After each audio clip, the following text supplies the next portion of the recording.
नमस्कार दोस्तों, ब्रांडिंग का असली तड़का चाहिए तो आज हम लेकर आए हैं सदका सॉफ्टवेयर के स्टूडियो से एक धमाकेदार पॉडकास्ट। और हमारे साथ है सदका सॉफ्टवेयर के सीईओ मिस्टर मनीष जैन, जो पिछले 15 सालों से अलग अलग ब्रांड को डेवलप करते आए हैं। तो आज हम जानते हैं कि असली ब्रांड बनता कैसे है, और बल्कि नाम से नहीं तो कहानी से। So let's start. What is branding? सबसे पहले तो मैं अपने व्यूअर्स का थैंक यू करना चाहूंगा कि आज ब्रांडिंग के मुद्दे पे आए हैं। और जैसे कि आपने सवाल पूछा है कि ब्रांडिंग क्या है, तो मैं यहाँ पे बताना चाहता हूँ कि ब्रांडिंग जो है, हम अपने कस्टमर्स को, अपने क्लाइंट्स को क्या फीलिंग देते हैं, वो एक्चुअली ब्रांडिंग है। देखो, एक होता है मार्केटिंग और एक होता है ब्रांडिंग। मार्केटिंग में हम पैसा लगा के ब्रांड बनाते हैं, लेकिन ब्रांड सस्टेन तब करती है कि हम कस्टमर को क्या फीलिंग देते हैं, how we make people feeling with our products और सर्विसेज, तो उससे वो मैटर करता है। So that is branding. Why branding matters? Why small businesses care about the branding?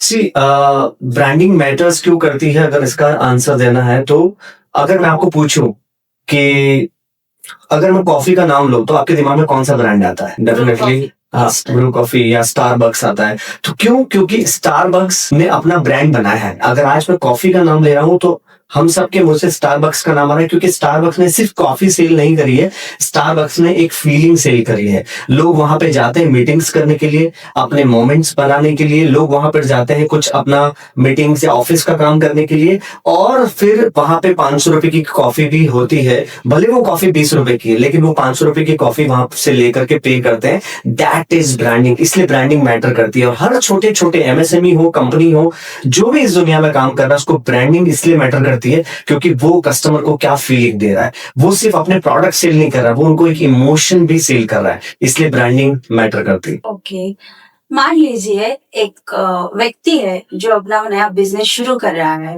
और उसके पास पहले से ही उसका नाम है, लोगो है, तो उसने किस तरह से ब्रांडिंग स्टार्ट करनी चाहिए? देखो, कोई भी इंसान अगर आज अपना बिजनेस शुरू कर रहा है, उसका लोगो है, तो पहली बात तो सिर्फ लोगो होना ब्रांडिंग नहीं है। वो ब्रांड किस तरह से शुरू करेगा, पहले तो उसका जो कंसेप्ट है, जो पर्पस है। मैं हमेशा कहता हूं कि बिजनेस एक सेवा है।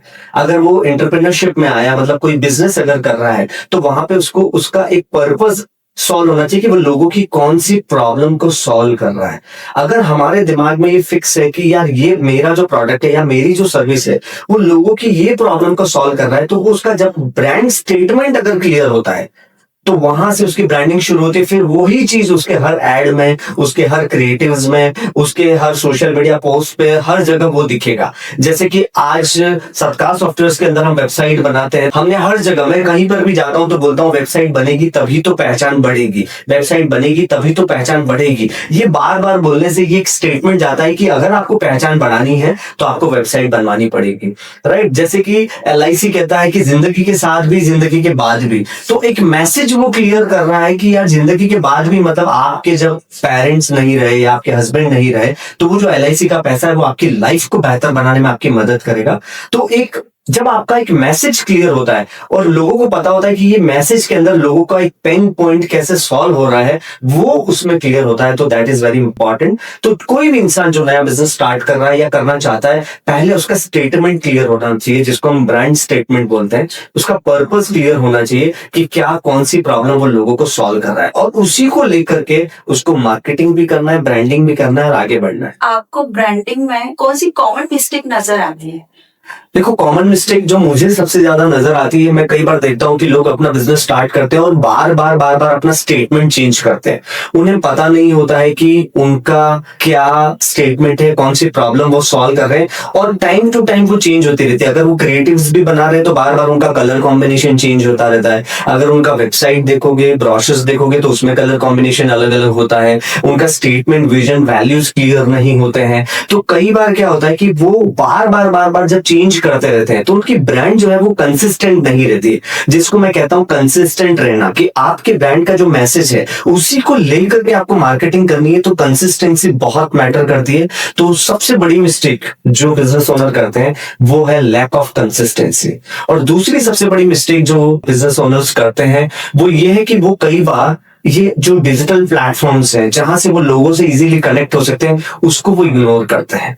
तो नई जो चीजें आ रही है, जैसे कि हम बोलते हैं कि अब तो एआई का जमाना आने वाला है। जैसे आज तक हम डिजिटल मार्केटिंग की बातें कर रहे थे, अब हर फील्ड के अंदर एआई आ गया है। जो काम आपके ऑटोमेटेड होने लग गए हैं, कोई काम जो आपका 2 घंटे 2 दिन लगते थे, वो काम अब कुछ मिनटों में आपका पूरा हो रहा है। तो ऐसी चीजों को इग्नोर करना एंटरप्रेन्योर के लिए, एक बिजनेस ओनर के लिए ये बहुत बड़ा घातक साबित हो सकता है। और जो भी इग्नोर करेगा वो आने वाले 2-5 सालों में अपना बिजनेस रन नहीं कर पाएगा। तो लैक ऑफ नॉलेज, यानी कि नई चीजों को अडॉप्ट करने की वो मिस्टेक करते हैं, और दूसरा कंसिस्टेंसी ना होने की मिस्टेक करते हैं। Then what is the difference between personal branding and business branding? Personal branding and business branding, it's like एक गाड़ी के जो 4 पहिए होते हैं ना, तो एक साइड वाले पहिए पर्सनल ब्रांडिंग है और एक साइड वाले पहिए बिजनेस ब्रांडिंग है। मैं ऐसा मानता हूं, क्योंकि दोनों साथ चलना बहुत जरूरी है। क्योंकि कोई भी ब्रांड, पर्सनल ब्रांडिंग, एक सीईओ का पर्सनल ब्रांडिंग होना चाहिए जिससे उसका बिजनेस ब्रांडिंग अच्छा होता है। जैसे कि आज मैं बताऊं आपको कि इंडिया में पतंजलि ब्रांड है, हम सब जानते हैं पतंजलि,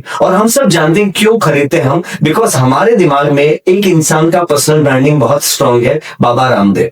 तो बाबा रामदेव ने जब पतंजलि स्टार्ट किया तो लोगों ने इसलिए खरीदना शुरू किया क्योंकि बाबा रामदेव का पर्सनल ब्रांडिंग बहुत अच्छा था। उन्होंने अपने आप को लोगों के सामने योगा एक्सपर्ट, आयुर्वेदा एक्सपर्ट, इस तरह से वो अपने आप को ब्रांड कर चुके थे। इसके बाद जब उन्होंने प्रोडक्ट लॉन्च किया तो पतंजलि कंपनी को ब्रांड बनने में बाबा रामदेव का जो पर्सनल ब्रांडिंग है वो बहुत हेल्प किया। इसलिए मैं कहता हूं कि गाड़ी के ये 4 जो पहिए हैं, 2 पहिए पर्सनल ब्रांडिंग के हैं, 2 पहिए बिजनेस ब्रांडिंग है। अगर एक भी पहिया कमजोर हुआ, अगर किसी कंपनी के ओनर का अभी मैं नाम नहीं लूंगा, लेकिन रिसेंटली किसी सीईओ ने कुछ ऐसा बोला तो उनके पूरे कंपनी का ब्रांडिंग डाउन हो जाता है। इसलिए कई बार कंपनी अपने एम्प्लॉइज को भी बोलती है कि आपको सोशल मीडिया पे क्या बोलना है, क्या नहीं बोलना है, क्योंकि हर मैटर पर उनके कंपनी की ब्रांडिंग टिकी होती है।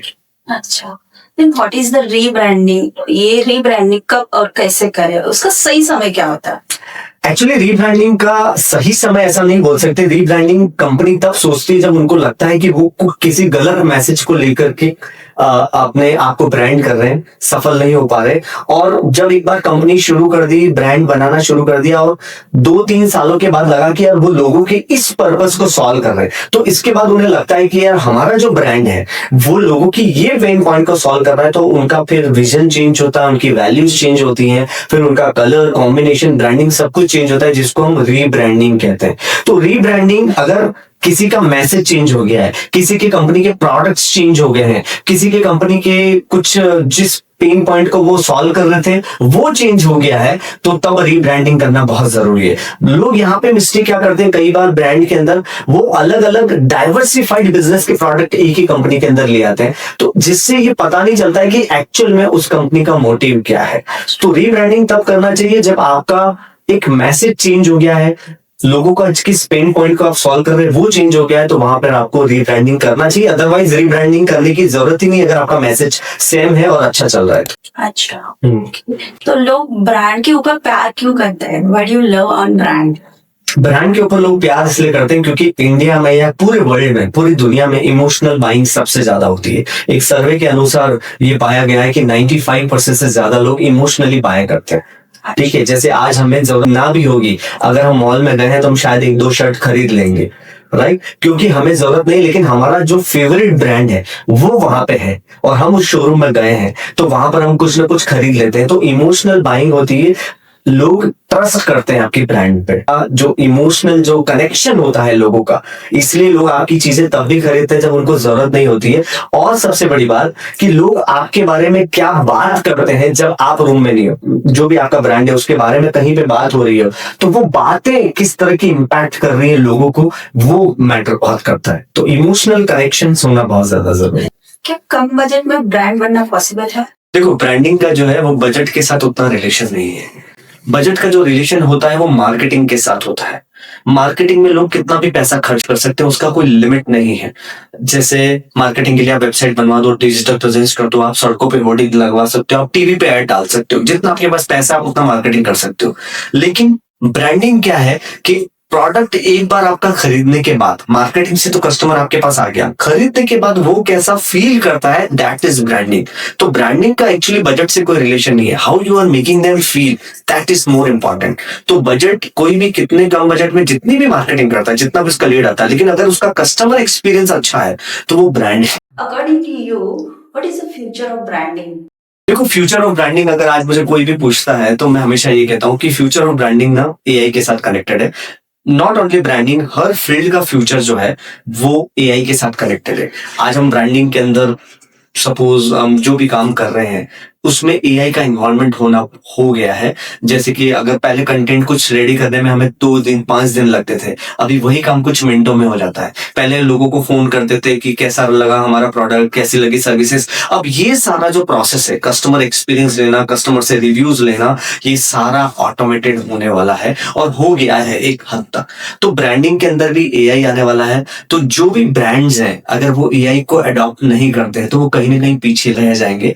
क्योंकि जो एआई है, क्योंकि आजकल ऐसे भी एजेंट बनते हैं कि आपका कस्टमर आपसे खरीद के गया, इसके बाद वो एआई एजेंट उनको कॉल करेगा, उनको फीडबैक लेगा, उनको रिव्यू लेगा, उनको अपसेल भी करेगा और लोगों को ये पता ही नहीं चलेगा कि वो किसी रोबोट से बात कर रहे हैं। तो एआई इस हद तक हमारी लाइफ के अंदर, हमारे बिजनेस के अंदर इन्वॉल्व हो चुका है, तो हमें उसको अडॉप्ट करना बहुत जरूरी है। और उससे एक्चुअली हमारा फायदा ही हो रहा है, क्योंकि जो काम हमें करने में दिनों लग जाते थे वो काम हमारा कुछ मिनटों में पूरा हो जाता है। तो future of branding, I believe it's totally connected with AI and it will create an upgrade version of branding. तो ब्रांड को बेहतर बनाने के लिए तो हमारे लिसनर्स को आप कौन सा एडवाइस देना चाहोगे? ब्रांड को बेहतर बनाने के लिए जो भी लिसनर्स, जो भी बिजनेस ओनर्स सुन रहे हैं, उनको मेरा एडवाइस यही है कि be consistent and be real. आपको कंसिस्टेंट रहना है और जो आप हो, जो आपका पेन पॉइंट आप सॉल्व कर रहे हो लोगों का, आपको उस मैसेज पे स्टिक रहना है। आपका जो भी चीज है, ब्रांडिंग, क्रिएटिव, पोस्ट, वेबसाइट, जो भी आप ब्रोशर्स जो भी आप बना रहे हैं, उसमें आपका मैसेज क्लियर होना चाहिए। कंसिस्टेंटली आपको उस पर काम करना है और be consistent, be real and definitely your brand will grow. So thank you so much, Manish sir, and our listeners also. Okay, thank you Diksha, thank you very much and thank you all the viewers. Thank you so much कि आपने हमें इतना time दिया और अपनी brand को जरूर grow करें और कमेंट में जरूर बताते रहें कि आपकी ब्रांड क्या है और किस तरह से आप ग्रो कर रहे हैं। Thank you very much.